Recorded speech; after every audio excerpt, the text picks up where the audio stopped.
Bonsoir à tous et merci de suivre le Flash sur RTI2.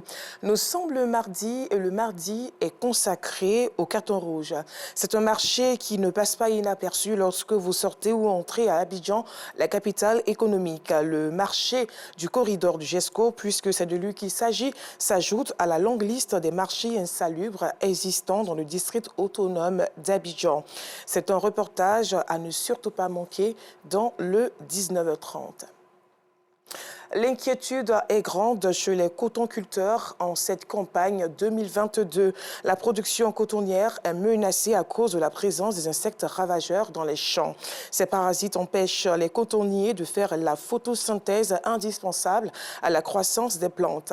Le département de Mbengue, deuxième grande zone productrice de l'or blanc après Korogo, n'est pas épargné.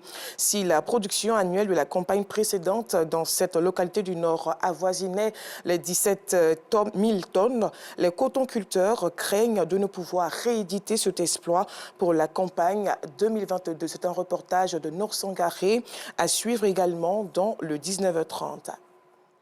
L'ONG La Joie des Tout-Petits a initié le concours du plus beau bébé choco de la Côte d'Ivoire. Ce concours pour récompenser les mères qui veillent au bien-être de leur progéniture et luttent contre la mortalité infantile et néonatale. Yacouba Koulibaly. Après avoir habillé son bébé, Kadi Nana se rend à la maternité du quartier Anoumabo de la commune de Marcory. Une fois la séance de consultation terminée, elle ressort soulagée. Je viens de voir la sage-femme. Elle m'a donné beaucoup de conseils concernant mon bébé. Les vaccins et puis venir le peser. Penser aussi à moi aussi, ma santé aussi. Kadi a aussi bénéficié des conseils de la sage-femme. Je demande à mes mamans de venir régulièrement à leur consultation. Parce que c'est à partir de la consultation qu'on arrive à détecter l'état de l'enfant et même l'état de la maman. Et même après accouchement, qu'elles viennent régulièrement au pesée des bébés, à leur vaccination, respecter la vaccination, c'est-à-dire le PEV, de 0 jusqu'à 9 mois.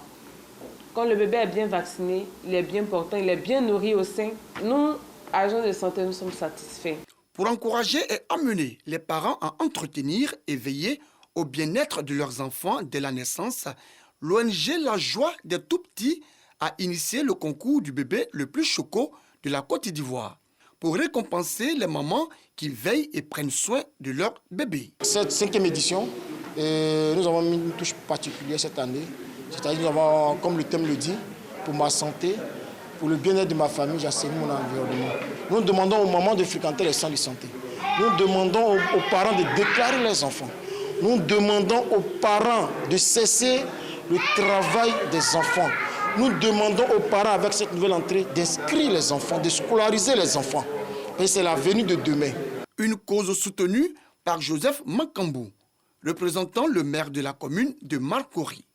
Je me suis jeté à fond dans cette mission de l'ONG qui consiste à sensibiliser les femmes, les hommes de notre pays.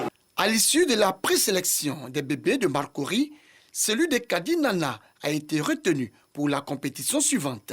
Elle ne cache pas sa joie. Je remercie aussi Dieu et je remercie aussi mes amis, mes camarades de route qui ont beaucoup voté pour mon bébé.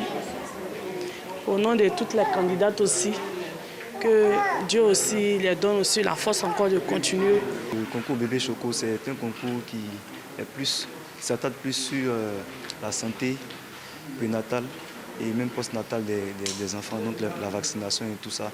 Et donc c'est une sensibilisation qui a été faite à travers le concours concernant les mises à jour des vaccinations des enfants. Dire à toutes les mamans de faire le suivi quotidien des vaccinations des enfants pour qu'ils soient en bonne santé afin de réduire le taux de décès.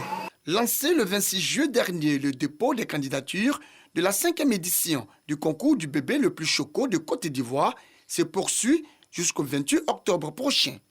En attendant la fin de cette phase, place aux présélections des vainqueurs des différentes communes en compétition. C'est la fin d'une longue attente après 24 ans et le sacre de Zinedine Zidane. Karim Benzema est devenu hier lundi le 5e joueur français à remporter le Ballon d'Or. C'est la fin de ce flash. Prochain rendez-vous de l'information, 19h30.